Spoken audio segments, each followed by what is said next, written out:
Look, we get it. Nobody likes to pay taxes, but we have to. Our taxes are used to maintain our roads, pay our teachers, keep our communities safe, and lots of other stuff that make our lives better.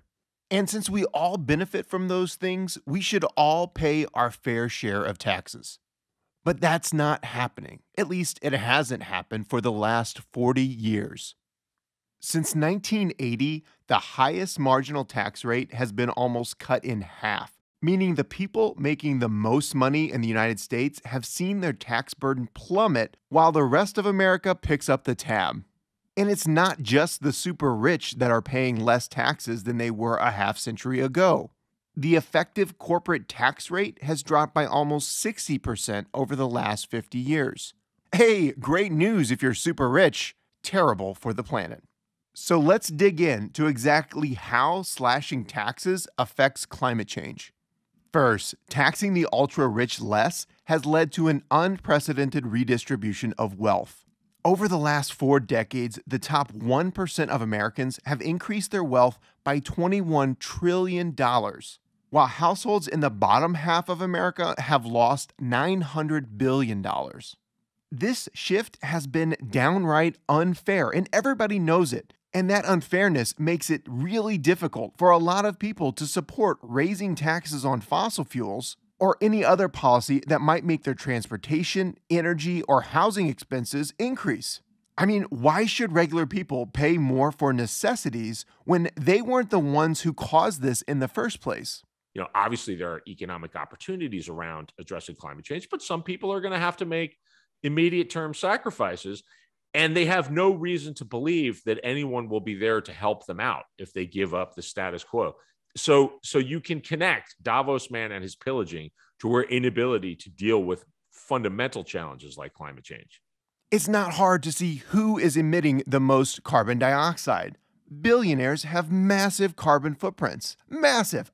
And look, despite what fossil fuel companies try to get you to believe, your individual carbon footprint doesn't really matter. Unless you're using your money to fly in your private jet from your 20,000 square foot mansion on the beach to your ski chalet in the mountains. And it's not just billionaires blasting into space that have caused this crisis. Just 100 companies are responsible for 90% of all carbon dioxide emissions. And those companies and their shareholders have gotten super rich by spewing their garbage into the atmosphere while paying an effective tax rate lower than yours. That doesn't sound fair, does it? And speaking of fair, democracy is supposed to represent the will of the people. But America's democracy today represents the will of just a few people. The ultra-rich and the companies that they work for have all used that money they've saved from not paying taxes to lobby politicians to lower their tax rate even more.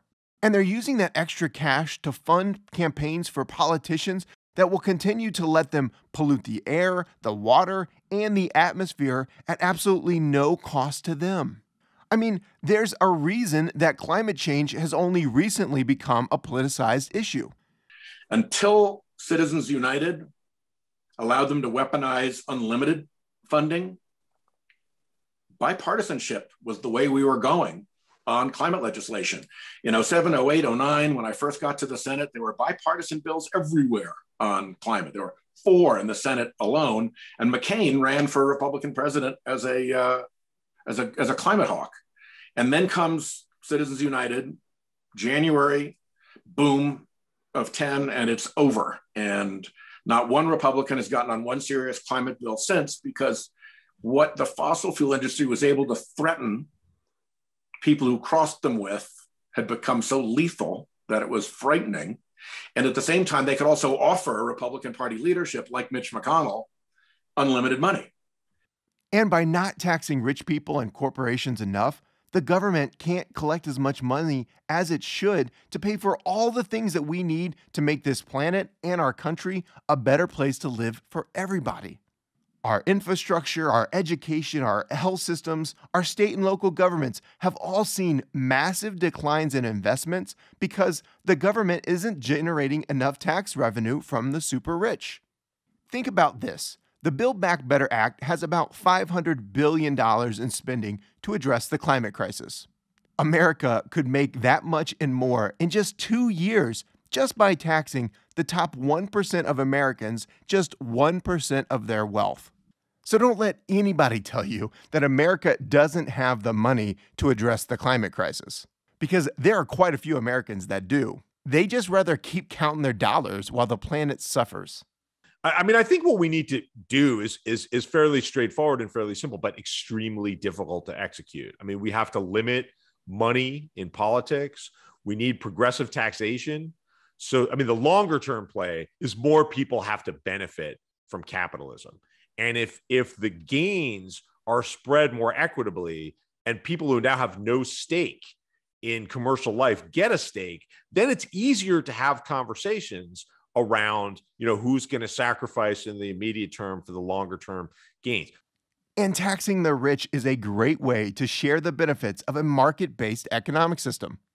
We think about tax as a way for the government to impact the distribution of wealth and income. And so it is a way to funnel, right, cash into people's hands. It can also be a way to take cash away from people. You could push taxes up on higher income individuals and say, well, I'm doing this because I want to kind of rebalance the distribution of wealth and income.